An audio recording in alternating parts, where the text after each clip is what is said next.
अब शांति। आज का दादी जी से प्रश्न है, लक्ष्य रखने का महत्व क्या है? हमें कौन सा लक्ष्य रखना चाहिए? तो दादी जी उत्तर देते हैं, लक्ष्य का महत्व बहुत बड़ा है।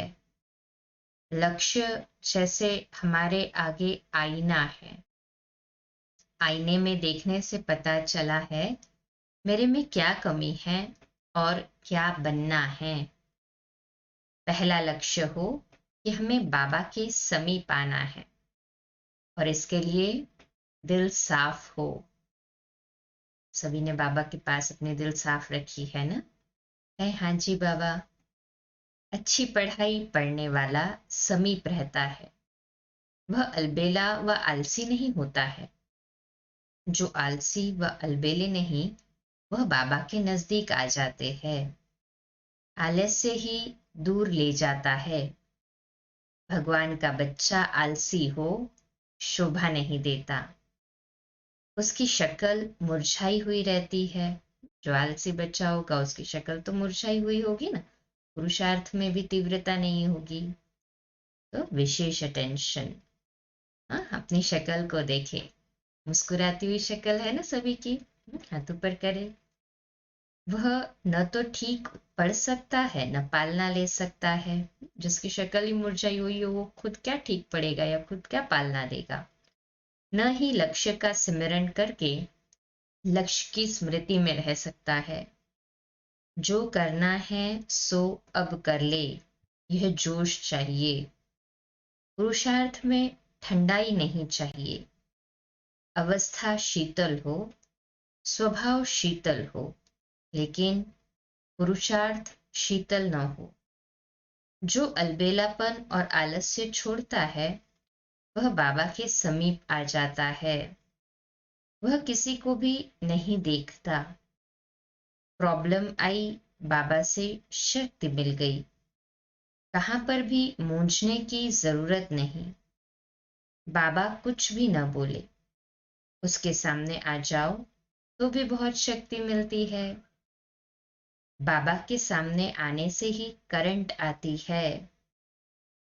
बाबा की आकर्षण समीप आने से महसूस होती है।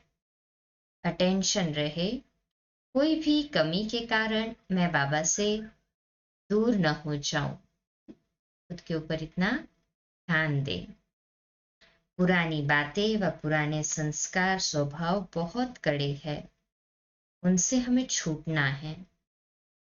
बाबा से समीपता सदा के लिए पुरानी दुनिया से दूर कर देती है। लगता है यह पुरानी और पराई है। दुनिया अभी पुरानी और पराई लगती है ना, बाबा ही सब कुछ लगता है। मेरी नहीं है, पक्का हो जाता है। परमात्मा बाप से संबंध है तो वह अति सुख की महसूसता देता है, जिससे अंदर के दुख कलह कलेश खत्म हो जाते हैं। है ना सभी अनुभवी इस बात से कि जितना बाबा से समीपता है उतना ही दुनिया से ऑटोमेटिकली लगाव मुक्त होता जाता है। फिर मेहनत नहीं करनी पड़ती। तो पहला लक्ष्य हो मैं बाबा के समीप आऊं। समीप आने का लक्ष्य वही रख सकता है जिसे ज्ञानी योगी आत्मा बनने की अंदर में लगन हो। सर्विस कैसे करूं यह ख्याल नहीं रहता, लेकिन ज्ञानी योगी आत्मा कैसे बनूं जिससे बाप की प्रिय बनूं, यह लक्ष्य रहता है। समीप वही आना चाहते हैं जो संपन्न बनने के इच्छुक है। जो संपन्न बनने की इच्छा रखता वह कर्मातीत भी बन जाता है। बाबा उसे कर्म बंधनों से फ्री करके कहता है, आओ मेरे पास। बाबा सब कुछ करके अपने आप को छिपा लेता है। मैं कुछ नहीं करता। करता सब है परंतु फिर भी न्यारा और प्यारा है सभी का। तो संपन्न बनने के लिए यह गुण सीखना होगा, मैं कुछ भी नहीं करता। करण करावन हार कौन है? एक प्यारा शिव बाबा। वो जैसे चला रहा है हम चल रहे हैं। खुद को कर्ता भान से भी मुक्त रखे। हाँ, मैं निमित्त हूँ, करावनहार वो है। जैसे इंस्ट्रूमेंट, वाद्य पदार्थ खुद नहीं बजता है, बजाने वाला जैसा बजाता है वैसा वो बजता है। ठीक उसी प्रकार से मैं इंस्ट्रूमेंट हूँ, बजाने वाला करण करावनहार शिव बाबा है। वो इस पे जैसी धुन बजा रहा है, हम केवल इस पर वो धुन का इंस्ट्रूमेंट बनकर उसे कर रहे हैं। वैसे आकर्षण भी नहीं होगी किसी की, यदि कोई कुछ प्रशंसा करे या फिर निंदा करे, परंतु समान रहेंगे, क्योंकि पूरा कार्य किसका है? करण करावनहार का। इंस्ट्रूमेंट का तो कोई कार्य होता ही नहीं है ना, वो तो केवल निमित्त है। जितना ये कॉन्शियसनेस बढ़ता जाएगा ना कि मैं कुछ नहीं करता, सब बाबा करता है, ना ही उपराम होते जाएंगे। इससे मैंपन का अभिमान छूट जाता है। गुणों में संपन्न बनना है और कर्म बंधनों से फ्री हो कर्मातीत बनना है। लक्ष्य बदलता नहीं है। लक्ष्य स्वरूप बनने के लिए लक्ष्य दाता को याद करना है। है ना सभी को लक्ष्य दाता याद है? हाँ जी बाबा। कभी भी पुरुषार्थ में हल्कापन न आए, यह ध्यान रखना है। अच्छा, आज का दूसरा प्रश्न है, किस डीप रियलाइजेशन से हम पास्ट को पास्ट कर सकते हैं? उत्तर है, राइट रॉन्ग की दिल से महसूसता हो तो हम बदल सकते हैं, वह पास्ट को पास्ट कर सकते हैं। ऐसे नहीं महसूस अलग करो और बदलने में टाइम लगाओ। ऐसे नहीं कि महसूस अलग करो और फिर बदलने में अलग टाइम लगाओ, टाइम तो डबल जाएगा ना। पहले महसूस किया, फिर संकल्प करते कि मुझे बदलना है, नहीं, तुरंत परिवर्तन। दिल से महसूस कर आगे के लिए उमंग उल्लास से कमियों को आने की मार्जिन न दो।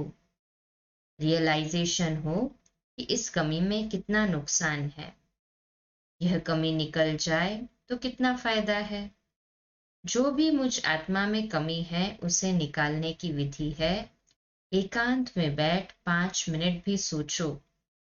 इसके लिए एकांत की बहुत जरूरत है। जो एकांतवासी नहीं बनता, जिसे एकाग्रचित होने की आदत नहीं है, उसमें गहरी महसूसता की शक्ति नहीं होती। मोटे रूप से कोई बात महसूस भी की, लेकिन चेंज नहीं हो सकते। एकांतवासी होकर अपनी कमी को देखो तो साफ साफ दिखाई पड़ता, इससे इतने नुकसान हैं। भल होती छोटी सी कमी है, लेकिन वह है जैसे घड़े के अंदर सुराख। छोटा सा सुराख भी होगा ना घड़े में, भरे हुए घड़े को भी खाली कर देता है। अटेंशन प्लीज, मुझे पूरा निखरना है, कोई भी कमी ना हो मेरे अंदर। कितना भी अच्छा घड़ा हो, अच्छा पानी हो, लेकिन सुराख हुआ तो सब बह जाता है। ऐसे रियलाइजेशन नहीं होती तो बुद्धि को ताला लग जाता है। राइट रॉन्ग को समझने की बुद्धि कम हो जाती है। दूसरों की भूलों को देखना इजी हो जाता है, अपनी भूल भूल जाती है। खुद की भूल नहीं देख पाते ना।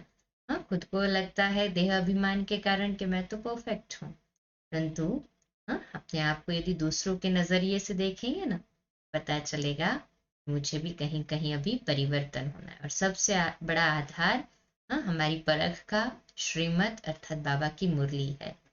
खुद को आईने में देख सकते हैं ना मुरली के द्वारा। बाबा जो रोज कहता है उस पर मैं कितना एक्यूरेट चलता हूँ। ऐसी घटना आती है जो कुछ अच्छा नहीं लगता, सब बुरे लगते हैं।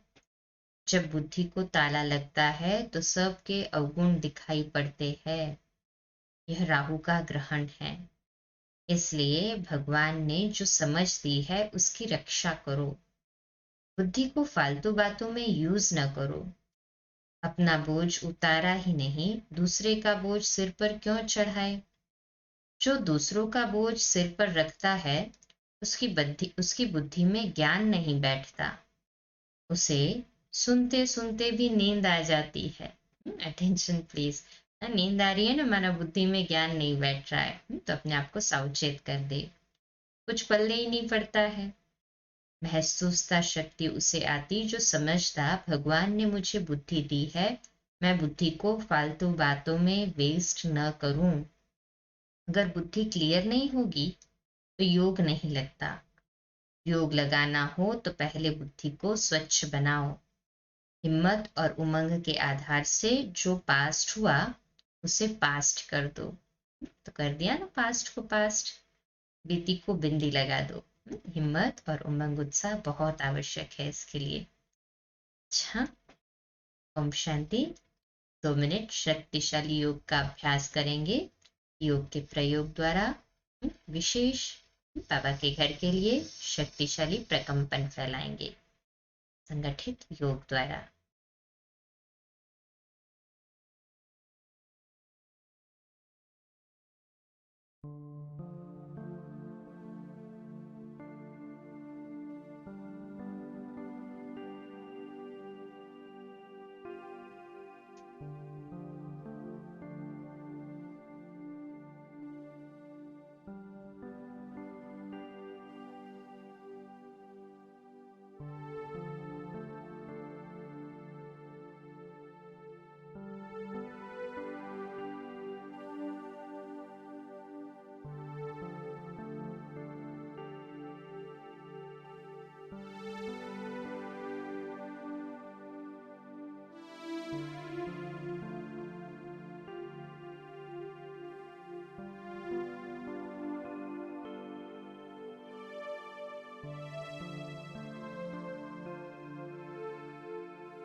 अच्छा, कल सुबह लाइव अमृत वेला मेडिटेशन के लिए मिलेंगे 3:30 से 4:30 और 4:30 से 5 मुरली, और रात्रि क्लास ऐसे ही 8:45 बजे।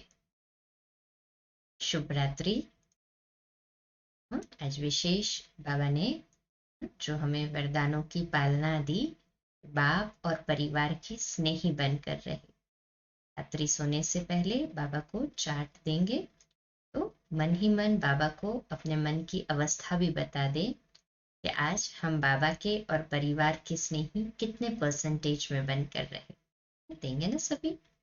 हाँ जी बाबा। अच्छा, ओम शांति।